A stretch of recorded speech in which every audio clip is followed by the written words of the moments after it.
Buenas tardes, profesor Rogelio. Antes tenemos que decirle a todos nuestros oyentes, los que nos siguen, que Rogelio Altés, en una breve resumen de su currículum, podemos decir que es antropólogo, graduado en la Universidad Central de Venezuela, e historiador, graduado de la Universidad Católica.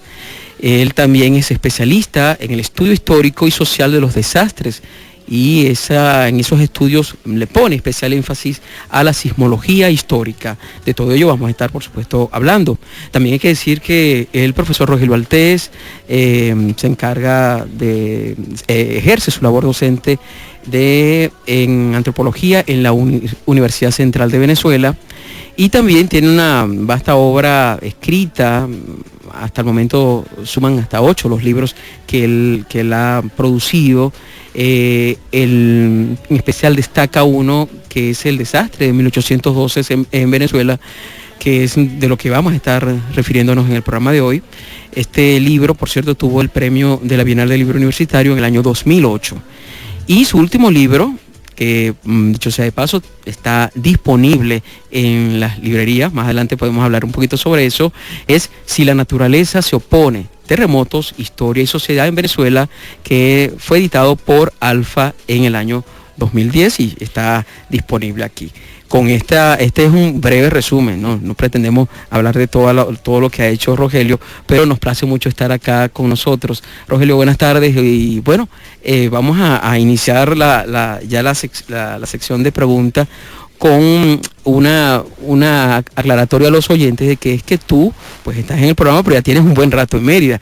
Y en ese buen rato que tienes en Mérida has cumplido con varias actividades. Una de ellas, el pasado miércoles, fue en la Academia de Mérida, donde diste una charla específicamente sobre el tema del sismo de 1812 y en general sobre el tema de la sismología histórica.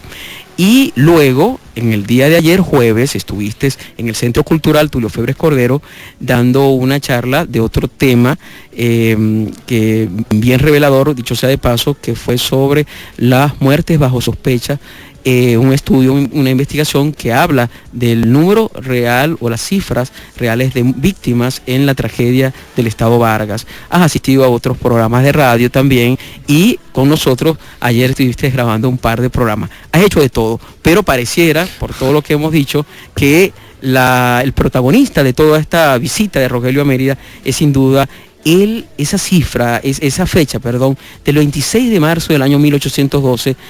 El próximo año se estarán conmemorando 200 años de estos terremotos. Dime algo, Rogelio, ¿por qué ese terremoto de 1812 primero ha ocupado tanto tiempo de tu vida y por qué tiende a ser tan referencial en ese pasado histórico venezolano? Bueno, Adelfo, buenas tardes y a toda la audiencia. Muy contento y orgulloso de estar aquí en tu programa. De verdad que para mí es un placer compartir contigo, con esta iniciativa de SIGIR, de Fundapris y de todos los colegas aquí en Mérida, pues han sido fundamentales en mi carrera, pero mucho más importante que han sido fundamentales en la historia del estudio de los desastres y la investigación sobre el riesgo en Venezuela. En primer lugar, el 1812 en sí es un año convulso, estremecido, no solo por los terremotos, sino por lo que significa en el proceso histórico venezolano. De allí que, independientemente de la presencia de estos terremotos, que sin duda fueron devastadores, ese año cae la Primera República, es el año que en realidad le va a permitir, por ejemplo, al Libertador comenzar su carrera y sus hazañas como héroe. Es el año en el que además se entrega Francisco de Miranda, el pionero de la historia de la libertad de nuestras tierras. Es el año en el que por primera vez se debate públicamente el problema de la libertad y la igualdad frente a un pueblo que no entendía muy bien de qué se trataba esto. Y es un año que también inclusive en la península ibérica es estremecido por la problemática de la Constitución de Cádiz, por ejemplo, una constitución que debatía con la regencia y que también debatía con los americanos. En medio de todo ese contexto políticamente sacudido, en el caso de Venezuela, ocurre el 26 de marzo, un jueves santo, importante señalarlo, una serie de temblores que arrancan al menos lo que tenemos información, a las 4:07 de la tarde en Caracas, que al mismo tiempo causa una destrucción muy significativa en lo material, en su puerto, La Guaira, en poblaciones cercanas a Caracas, que también causa una destrucción realmente devastadora al pie de la serranía de Aroa, en la ciudad de Barquisimeto, y que todo esto además conmociona en ese momento la opinión, el pensamiento, inclusive la participación política de lo que estaba sucediendo, por el hecho de que son ciudades rebeldes, ciudades revolucionarias, ciudades patriotas, las que están siendo sacudidas por los terremotos, mientras que las ciudades que se habían opuesto a la propuesta de la independencia, como Coro, Maracaibo y Angostura, hoy Ciudad Bolívar, pues quedaron indemnes, ¿no? Claro, todo esto fue producto del azar, o sea, que todo coincidiera de esa manera, ¿no? Pareciera que alguien se hubiese puesto a buscar el día específico, claro, las condiciones políticas, hasta internacionales que había, es decir, todo o sea, era un panorama sui generis, ¿verdad? Pero bueno, pero ocurrió. Absolutamente. Y evidentemente. Y además, una hora después, en Mérida, a las 5 de la tarde, ocurre un terremoto que en comparación con nosotros, un terremoto local, focal, que solamente causa daños, pero muy graves en Mérida y Tabay, y en donde precisamente el obispo de Mérida, Santiago Hernández Milanés, muere entrando a su palacio. Todo esto le otorga a esa tarde una característica histórica muy importante. Sí, fue digamos, una marca dramática en nuestro devenir histórico. Ahora, en tu muy detallado abordaje como investigador de este evento, de los terremotos, de poquito a poco iremos también dando otras señas de lo que ocurrió ese día. ¿Qué nueva información se desprendió? O dicho de otro modo, ¿qué cosas sabemos ahora? O por lo menos sabes tú o recogiste tú como investigador, pues ya está puesto en tus libros, en tus publicaciones, pues a uso del público. ¿Qué sabemos ahora que no se sabía antes de esas investigaciones? Bueno, en primer lugar, el hecho de que esa tarde ocurrieron 2 terremotos y no uno. Ajá. Que no es poco, no lo que estás diciendo. Sí. Porque uno todavía, y te digo esto, Rogelio, uno dice, el terremoto del 1812 es difícil todavía para los que no cotidianamente no manejamos el tema, pues que nos digan que hubo 2. Esta fue una gran revelación. Claro, sin duda. Además que también esto forma parte de una investigación esencialmente académica, ¿no? Que aporta el conocimiento sismológico por un lado y el conocimiento histórico por el otro, pero que para que de alguna forma esto pase a formar parte de la historiografía nacional, pues faltará mucho. Sí. Y además falta también inclusive mucho debate por delante. Probablemente haya otros investigadores que digan que no es así, que si realmente fue uno solo, o quizá otros, como también se está investigando, que sostengan que no fueron 2 sino fueron 3, ¿no? Entonces, todo esto, en todo caso, está en pleno desarrollo. Quizá lo que considero más significativo es que la investigación como tal permitió este debate, permitió sacar de ese cofre blindado e indeleble la idea de que fue un solo terremoto, y ahora por lo menos podemos discutir que fueron 2. Pero hay una, vamos a decirlo así, para los especialistas, los sismólogos, ya hay como una, por lo que yo he notado, por la gente que ha pasado por este programa, hay como ya una aceptación interesante de que fue así, pues, o sea, que ese dato, que ahorita nos lo vas a explicar dentro de unos momentos, cómo llegaste a darte cuenta, tú como investigador, que estábamos hablando de 2 terremotos y no uno, y que eso para la sismología y para todo lo que es la parte técnica científica, pues replantea toda una serie de cosas. Entonces vamos a hacer ya una primera pausa que llegó bastante rápido, pero vamos a hacerla. Identificamos y regresamos en esta conversación con el antropólogo e historiador Rogelio Altés. Hay hombres y mujeres voluntarios que exploran los rincones más recónditos de los Andes en busca de signos, señales de movimientos del planeta. Ellos son el equipo que le da vida a Fundapris, la Fundación para la Prevención del Riesgo Sísmico. En Fundapris hacemos de la investigación una herramienta preventiva.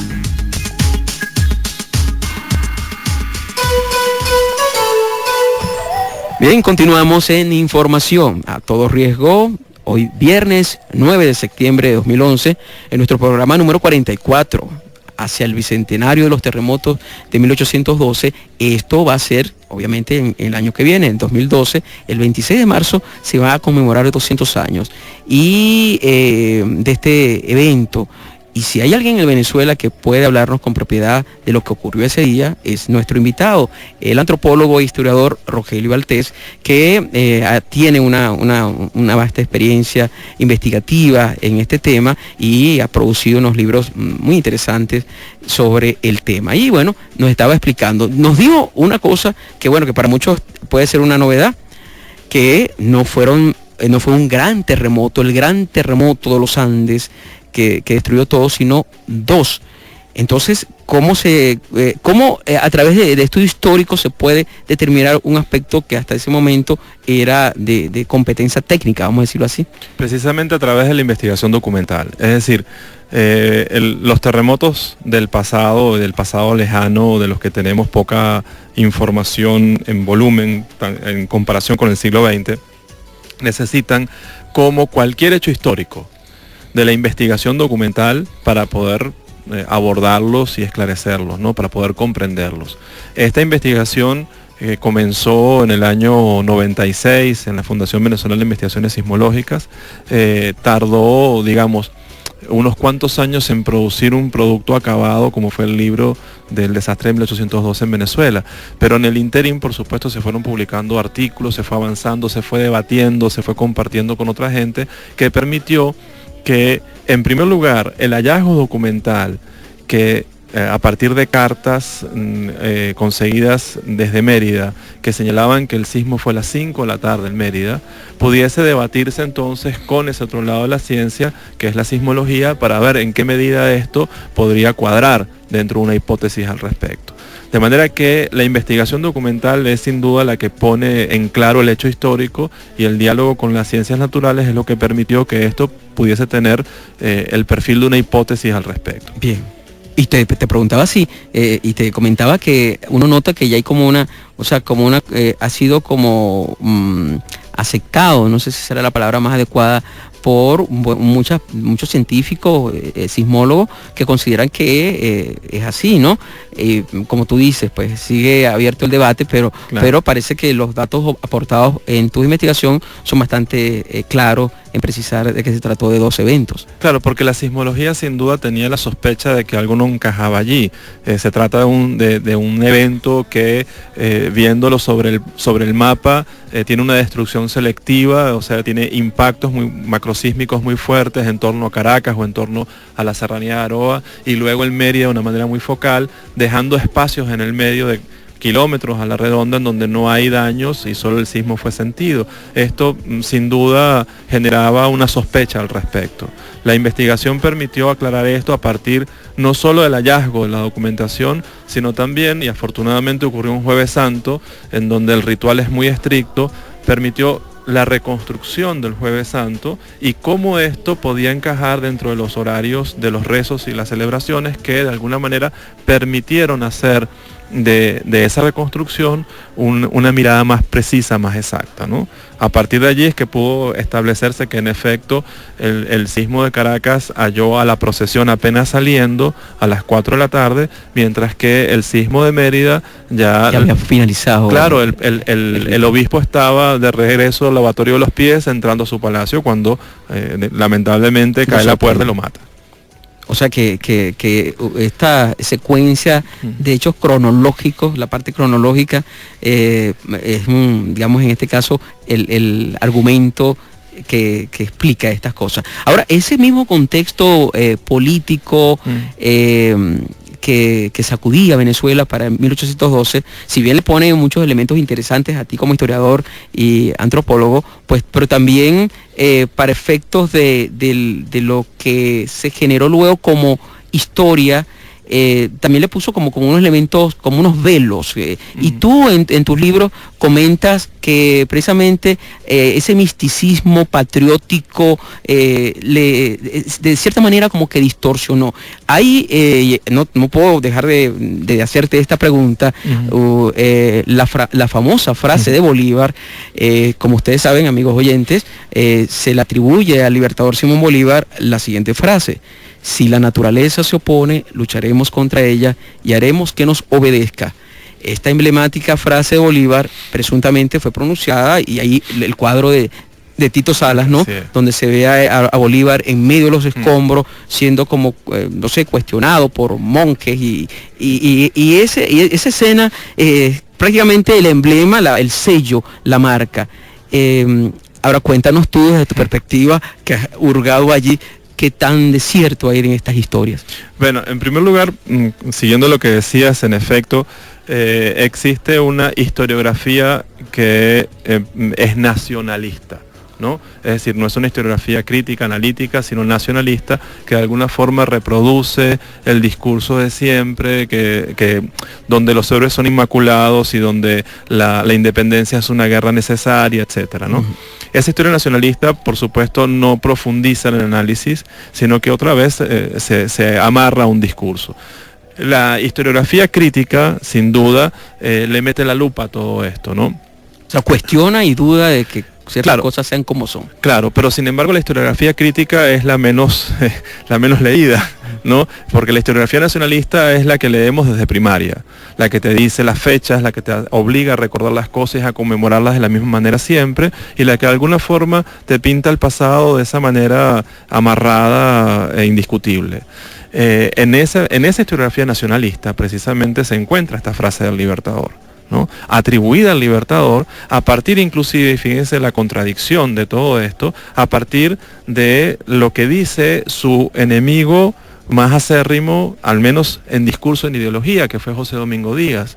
Caraqueño también, esto es muy importante porque no era español, caraqueño, pero realista, monárquico convencido. Y este personaje además era un libelista de la época, era un periodista, ¿no? Fue el director de la Gaceta de Caracas, escribió muchísimo tiempo en ella y además utilizó precisamente el escrito para poder oponerse a las ideas de los patriotas. José Domingo Díaz, en la escena del 26 de marzo, venía caminando, supuestamente según él lo narra, por la acera de enfrente del convento de San Jacinto, que cayó al suelo y vino en ruinas, que el convento de San Jacinto estaba a media cuadra de la casa de Bolívar. Según él, pues ve al Libertador discutiendo con un monje que se había montado arriba de las ruinas, a decirle a la gente precisamente que aquello había sido un castigo divino. Fíjense ustedes todo esto, ¿no? La idea de los patriotas, este libertinaje, etcétera, esto es un castigo de Dios. Exacto. Entonces, claro, la gente, por supuesto, conmovida en un mundo en el cual los fenómenos naturales eran y funcionaban precisamente, operaban por la mano de Dios, pues lo que decía el cura, su representante más fiel en la tierra, tenía que ser verdad. Sí, de una gran fuerza, digamos así, un convencimiento la gente. Claro, sabe. Entonces... Y aparece, presuntamente, según día, aparece Bolívar. Claro, entonces. No, es que sin duda tiene que haber aparecido, vivía a media cuadra, ¿no? Exacto. Entonces, entra Bolívar en la escena y ¿qué es lo que ve José Domingo Díaz? Dice, un hombre en mangas de camisa, ¿sí? Enloquecido, que le dirige al cura estas, cito literalmente, en impías y extravagantes palabras. Si se opone a la naturaleza, lucharemos contra ella. Entonces, eso también que nos pone una prosopopeya, una escena, ver al Libertador declamando de alguna forma, en un momento en que la emergencia no permitía posar, ¿no? Sí, claro, ¿no? Pero un detalle importante también es que José Domingo Díaz lo ve en manga de camisa, pero cuando lo pinta Tito Salas, lo inmortaliza en el cuadro, lo pone con su chaquetica, sí, pero bien bonito, ¿no? Bañadito, sí, y afeitado. Entonces, claro, ¿qué sucede? Que lo que dice José Domingo Díaz, ¿no? Es lo que la historiografía nacionalista tomó como la única verdad de todo lo que él dice. Todo lo demás lo cuestiona y toda la historiografía denigra de José Domingo Díaz permanentemente. Pero esa frase no, esa es verdad. Porque le quedó tan bonita al Libertador, le quedó tan bien, que entonces, oye, caramba, debe ser verdad. Pero eres de suponer que la intención de Díaz era decir que, bueno, que estaba diciendo lo que eras, ¿no? Pero claro, la construcción de la interpretación que ha quedado es la de un hombre convencido de su fuerza, de su determinación libertaria, que es capaz de retar inclusive los propios designios divinos y los propios designios de la naturaleza. Y sí, queda así ya encarnado como un superhéroe. Claro, sin duda, la vehemencia del Libertador no está en discusión. Seguramente Simón Bolívar se montó en las ruinas y tomó al cura por la pechera, le puso la espada en la boca, le dijo, te callas o te mueres, ¿no? Eso está claro, y este otro lo vio y lo puso de esa manera. Ahora, hay un detalle interesante, ¿no? Y en la investigación documental fue posible hallar, no la frase, esta frase no, en ningún momento aparece testimoniada, ¿no?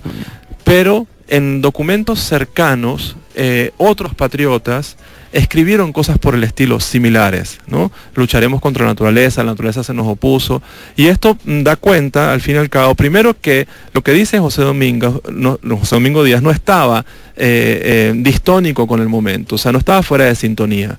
De alguna forma, él está plasmando algo que seguramente los patriotas utilizaron como argumento frente a la idea del castigo divino, ¿no?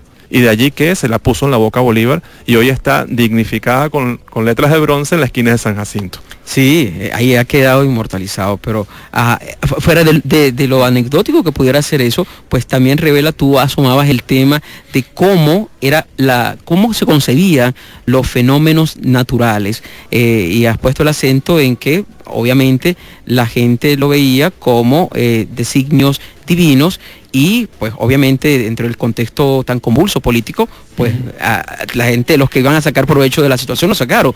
Esto tuvo un efecto real en como argumento hacia la gente, decirle, por el comportamiento que ustedes han tenido, por desobedecer al rey, por ir contra España, bueno, nos ha pasado esto, vamos a arrepentirnos. ¿Eso de qué manera, de qué manera efectiva el terremoto o los terremotos, tanto en Mérida como en Caracas, en San Felipe, fueron realmente un argumento que utilizó los realistas para mover las cosas a su favor? No, sin duda. Además, no solamente eso.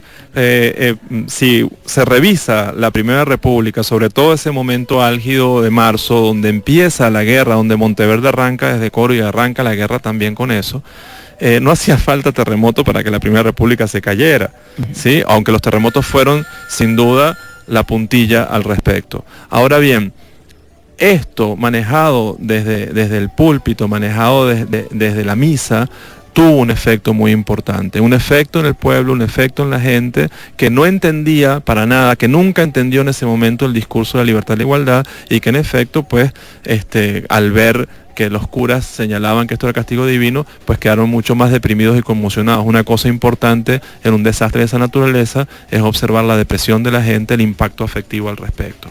También hay que sumar a esto que la deserción del bando de los patriotas fue numerosísima, ¿sí? Del lado del ejército, inclusive del lado de las ideas, mucha gente que estuvo desde la declaración de la independencia del 5 de julio de 1811, también acabó volteándose a última hora, como también, y hay que señalarlo, el levantamiento de los esclavos, ¿sí? O de muchos indígenas. Es decir, en ese momento todo estaba tan confuso, especialmente a partir de un discurso que no se entendía, que la gente optó al fin y al cabo por lo más seguro, que era la iglesia y la monarquía. Claro, refugiarse allí, que era, digamos, evitar situaciones futuras. Otra cosa, entonces, viéndolo desde ese punto de vista, Rogelio, te voy a dejar una pregunta planteada. Es decir, si recogemos lo que fue la experiencia del evento como tal y sus efectos físicos sobre el territorio, si recogemos lo que fue la relación entre el evento y las situaciones políticas desencadenadas, si asociamos el evento, vale decir los sismos, con lo que fue el decurso histórico, social, económico del país, ¿de qué nos sirve? ¿De qué nos sirve esa situación de 1812 al 26 de marzo, ahorita en el presente, como referencia de lo que, bueno, como país y como suceso histórico importante? Es decir, ¿cuál es el valor que desde la distancia le podemos dar a esas cosas que ocurrieron y de qué manera las podemos utilizar en el presente? Parte de lo que vamos a estar conversando cuando regresemos de esta pausa. Información a todo riesgo llega a ustedes gracias al respaldo del Centro de Investigación en Gestión Integral de Riesgos, CIGIR, una innovadora fundación con sede en la ciudad de Mérida que promociona y desarrolla proyectos dirigidos a la reducción del riesgo y la preparación y el manejo de desastres.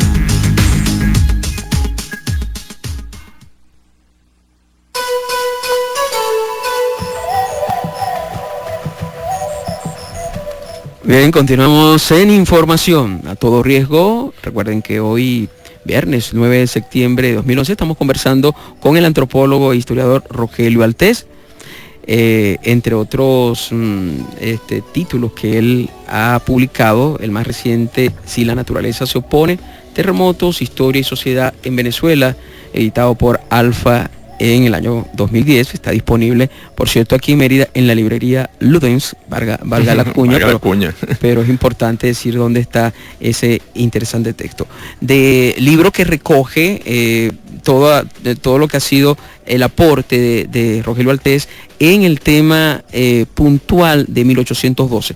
Yo digo puntual, pero obviamente, Rogelio, saliéndonos un poco más de la fecha y viendo tu hoja profesional, aquí dice que tú estás especializado en el estudio histórico-social de los desastres.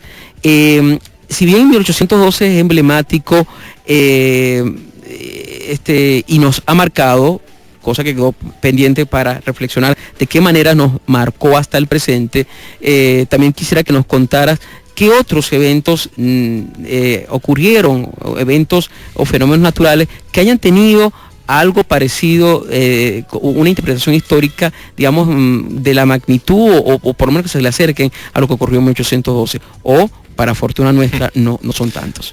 No, hay muchísimos desastres importantísimos en la historia de Venezuela, incluso algunas cosas que llamamos coyunturas desastrosas, en donde se asocian varios desastres, ya hablaremos de eso, pero como 1812, ninguno. Quizá pueda decirse, aunque tienen que pasar un tiempo para poder afirmarlo, que el desastre de Vargas de 1999 es sin duda el que mayor impacto ha generado a nivel nacional, ¿no? En comparación con 1812. Lo que pasa es que 1812 ya tiene 200 años caminando en la historia venezolana, mientras que aquí apenas tenemos 12 años, ¿no? Hay otros desastres importantes que también han tenido un maltrato historiográfico, ¿no? Es decir, que han sido echados a un lado y que han sido fundamentales. Uno de ellos, pues, tiene que ver con la sequía de Paraguaná de 1912, que conocemos o que la gente conoce a través de ese culto milagrero, las ánimas de Guasare, que está en un santuario en la vía de Coro a Punto Fijo. No obstante, en 1912 y solo en 1912, una investigación reciente, una tesis de grado en antropología que tuve el gusto de conducir, de María Victoria Padilla, y que probablemente se publique dentro de poco, señala que solo en ese año murieron casi 2.000 personas, huyendo de la sequía de Paraguaná vía Coro y muriendo en el camino, ¿no? Eso es una cosa desgarradora. Claro, además. Estamos hablando de qué año. 1912, o sea, hace 100 años. Sí. ¿No? Y que además también se consiguieron, por ejemplo, cadáveres en el camino de madres amamantando al niño, ambos muertos, y cosas por el estilo. Son escenas desgarradoras que han sido borradas de la historia, ¿no? Además se corresponde con un año niño, eran sequías que estaban ya golpeando con 5 o 6 años a la región, y que en ese año tuvo su manifestación más dramática. Por ejemplo, otros eventos de los cuales tampoco hay una revisión historiográfica con cuidado, por ejemplo, son las invasiones de langostas, que quizá decimos no, porque en la colonia las langostas, etc. Entre 1883 y 1889 hubo una invasión de langostas en 3 oleadas en Venezuela que acabaron con los cultivos y además desnudaron la vulnerabilidad de un país agrodependiente, ¿no? Entonces, esto, por ejemplo, impactó la economía de manera muy severa e incluso la alimentación, pero tampoco está tratado en la historiografía. Afortunadamente, otra tesista hizo un trabajo al respecto y bueno, ojalá que pronto se vean los resultados. Rogelio, este poco tratamiento, esto de dejar a un lado, considerar como temas marginales estos eventos, ¿a qué crees tú que se debe? Sencillamente se debe a aún no considerar la importancia como parte del devenir histórico, o sencillamente no se le ve, digamos, que pueda tener trascendencia a investigarlos. Las escuelas de historia y de ciencias sociales, a pesar de que han sido enfáticas en tratar de observar los procesos de manera integral y unitaria, realmente han dejado de lado la observación de la relación entre la sociedad, la historia y la naturaleza a través de sus fenómenos. Entonces, los enfoques económico, social, político, cultural, resulta que acaban siendo enfoques limitados, ¿no?, que de alguna forma también dejan de comprender esa relación. Y por supuesto esto ha hecho que se haga a un lado la presencia, pero además permanente, de los fenómenos naturales. Ya no solo de la naturaleza, o sea, somos parte de ella, la naturaleza está con nosotros y nosotros con ella, eso es indivisible, pero la presencia y el comportamiento de los fenómenos naturales recurrente, que impacta o de los cuales nos beneficiamos, parece ser una cosa que colorea eventualmente la investigación histórica y no un objetivo. Te decía hace rato que las coyunturas desastrosas, por ejemplo, 1812 lo es, la guerra, los terremotos, el impacto ideológico, la desestabilización institucional, incluso dan pie al inicio de una enorme coyuntura desastrosa, como lo es toda la guerra de la independencia, de la cual la recuperación tardó décadas. Pero, por ejemplo, hay otra muy importante en el siglo XVII y fundamental para Mérida, ¿no? Entre 1640 y 1674, una serie de desastres que golpearon la región afectaron a Mérida de tal manera que tardó más de un siglo en recuperarse. Mérida era, en el siglo XVII, la ciudad más importante y la de mayor proyección en toda la región. De alguna forma gobernaba, poseía las tierras de cultivo más importantes e incluso al criollaje más importante de la zona, en detrimento incluso de Maracaibo, que solo era un puerto.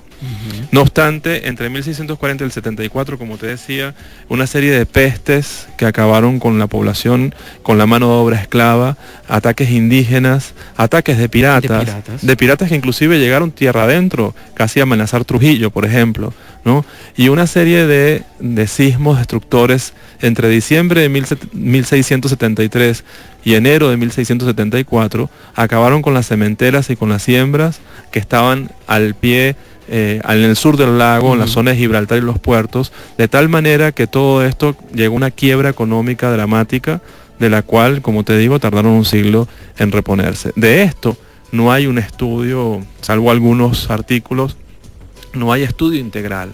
La historiografía se interesa generalmente por algunas cosas que pueden ser muy pertinentes y que no se desdeñan, pero que de todas formas no observan esto en relación.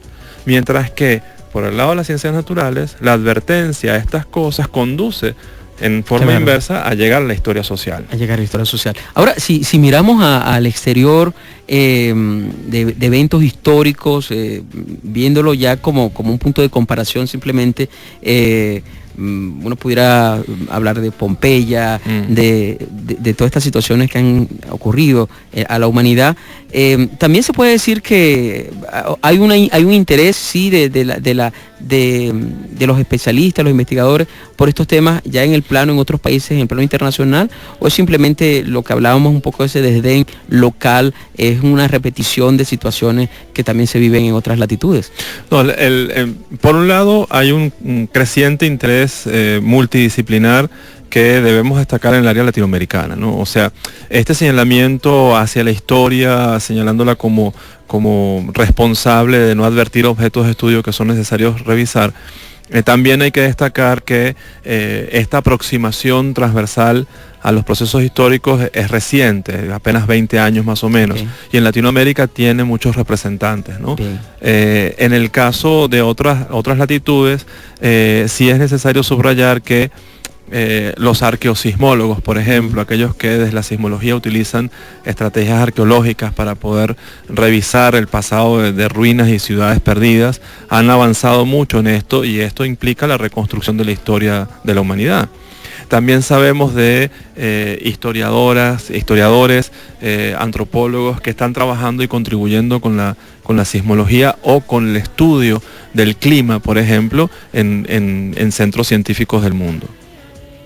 Rogelio, te iba a preguntar sobre el interés local, entonces volviendo sobre el sismo los sismos de 1812, el interés local, sabemos que Fumbisis ha proyectado precisamente para que no pase la fecha del Bicentenario desapercibida, ha proyectado una serie de actividades, o por lo menos se encuentra en esa fase de construcción de lo que va a ser este recordatorio bicentenario de los sismos.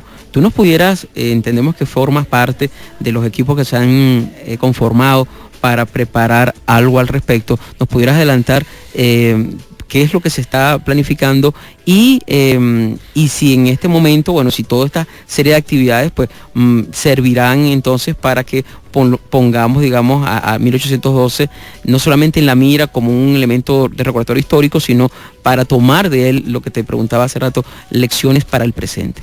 Sí, la conmemoración del Bicentenario está siendo organizada por Funvisis y de manera bastante amplia, ¿no? Se van a atacar aspectos académicos, obviamente, que son de alguna forma el arquetipo de todo esto, pues las jornadas venezolanas de sismología histórica que se vienen celebrando desde 1997 han sido el espacio natural en donde han confluido los sismólogos, los geomorfólogos, los historiadores, etcétera, ¿no? Y estas jornadas ya tienen 5 eventos, irían para el 6º el año que viene y de alguna manera va a ser el puntal pues de la conmemoración.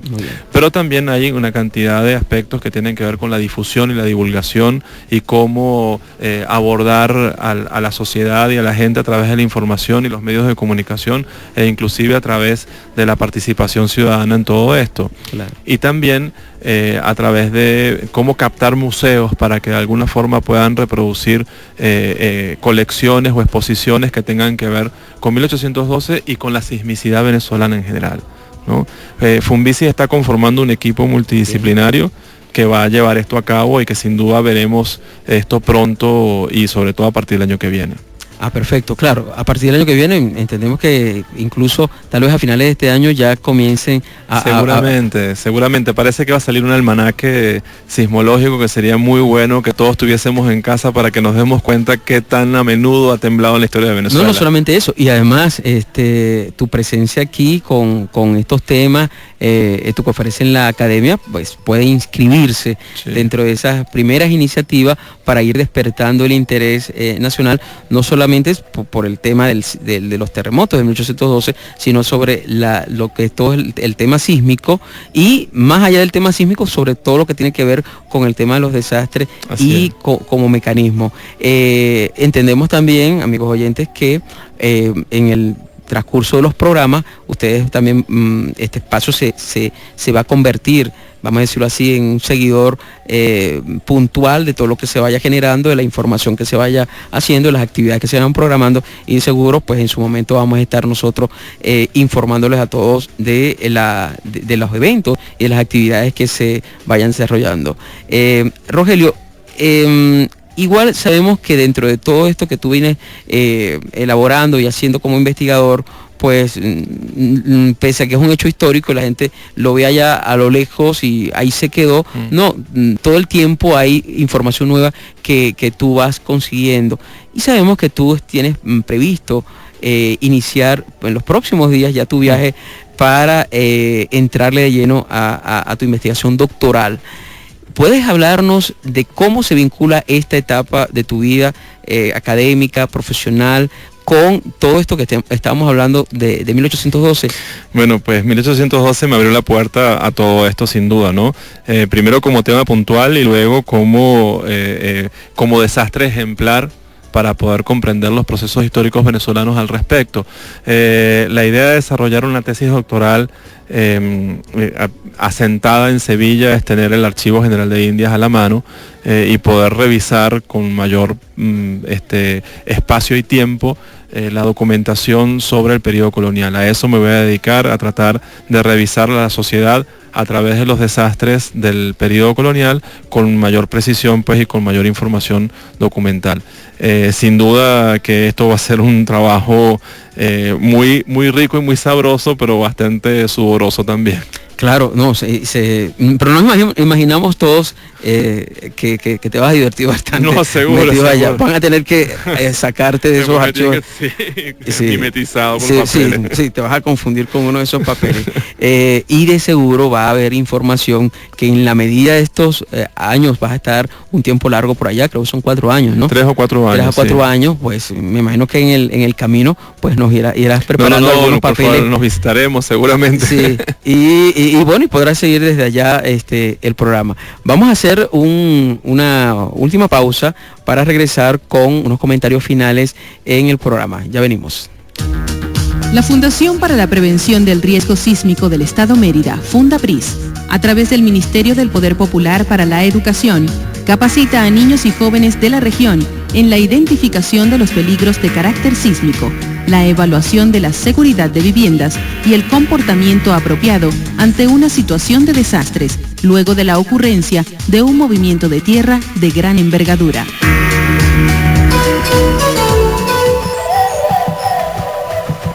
Bien, minutos finales de información a todo riesgo. Bueno, el tiempo, lo decía muy bien Rogelio ahorita en la pausa, se nos vino encima. Pero bueno, yo creo que la conversación, pues para muchos de ustedes, pues tuvo elementos de mucho interés. Y Rogelio, bueno, ya para la despedida, a ver si nos queda tiempito de leerles algo a los oyentes sobre una agenda que tenemos por acá. Esta visita a Mérida, ¿cómo la considera? Entiendo que estuviste muy bien atendido en casa del común amigo Raúl Esteves. Claro, ¿no? Y para él mi agradecimiento de siempre, como maestro, como amigo, como anfitrión, pero también tengo que agradecerle a doña Zoila, ¿no? Por toda su hospitalidad. Para ella un beso grande. A Alejandra, la que vive en un árbol allá, que también como siempre nos acompaña. Y bueno, nada, también a mis amigos acá de Fundapris, el Laboratorio de Geofísica, a Alejandro, por supuesto, por su generosidad y su desinterés en todo esto, y también por haber hecho posible que yo viniera, y a la Academia de Mérida, a William Lobo Quintero también, un gran amigo en todo esto. Bueno, Rogelio. Y por supuesto a Elfo, a ti también, que has dedicado tiempo y me has acompañado en estos días, que realmente ha sido muy valioso todo. Bien, no, de nada, igual disfrutamos el contacto y bueno, desearte pues todo el éxito del mundo en esta etapa investigativa. Nos vas a tener a todos nosotros aquí bien pendientes de lo que van a ser tus aportes, y bueno, ojalá que España te trate también como te trataron los merideños.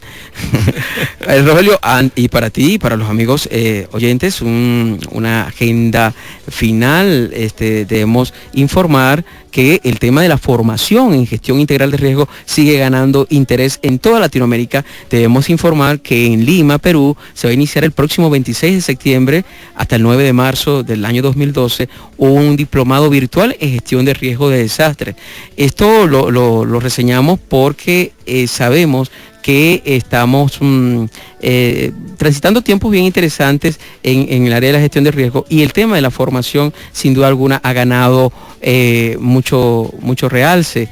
Este diplomado virtual de gestión de riesgo de desastre, que se inicia, como les decimos, el 26 de septiembre de este año, es auspiciado por el Sistema Nacional de Gestión de Riesgo de Desastre, SINAGER, de Perú, y pretende revisar los procesos de estimación, prevención y reducción de riesgo, y el de reconstrucción, que van a ser tratados como tema. Esto se hace en convenio con el Instituto Nacional de Defensa Civil de ese país, de Perú, y también de otras organizaciones. Sería un poco largo mencionarlas a todas, pero bueno, los reseñamos como actividad. Lo van a conseguir también en la página del próximo lunes del Diario de los Andes, y decirles que bueno, la semana termina un poco movida en el tema de los eventos naturales. La prensa local reseña varias informaciones, entre ellas no solamente vientos huracanados que habrían arrasado con varias viviendas en el Vigía, sino que las lluvias intensas que han caído en las últimas horas también incomunicaron a Mérida con la zona del Valle del Mocotíes. Santa Cruz de Mora y Tovar se llevaron la peor parte, y la vialidad hacia la zona está realmente afectada. Igualmente deslizamientos hacia la zona del páramo, hacia el lado de Barinas, Pueblo Llano. Más de 150 jóvenes que regresaban de un plan vacacional, dice la prensa hoy, se encuentran aislados en esa zona debido a los deslizamientos que provocaron la lluvia. estos temas, los trata la prensa en el día de hoy, tienen que ver con todo esto, con la necesidad que tenemos todos de estar pendientes de considerar los fenómenos naturales como fenómenos naturales y evitar que consecuentemente se conviertan en desastres. Ya con esto sí, vamos finalizando. Les recordamos que todo lo que aquí se conversó, bueno, todo no, parte de ello va a aparecer el próximo lunes en el Diario de los Andes, en la sección de información a todo riesgo impresa. Si quiere revisar los programas grabados en www.sigir.org y puede escribirnos a todoriesgo@sigir.org o llamar al 0274-658-8206. Hoy estuvimos trabajando para todos ustedes Andrés Prusca, quien se ocupó del control técnico, como asesor de los contenidos del programa el doctor Alejandro Liñayo, en la asistencia de producción el profesor Iván Chacón, en la edición y montaje estuvo Gerardo Montes, en la dirección de la FM 100.9 Enrique Torres, y les recordamos que el programa llegó a todos ustedes gracias al apoyo del Centro de Investigación en Gestión Integral de Riesgo SIGIR y de la Fundación para la Prevención del Riesgo Sísmico, Fundapris. Estas instituciones reciben el respaldo de la empresa Total Oil and Gas de Venezuela.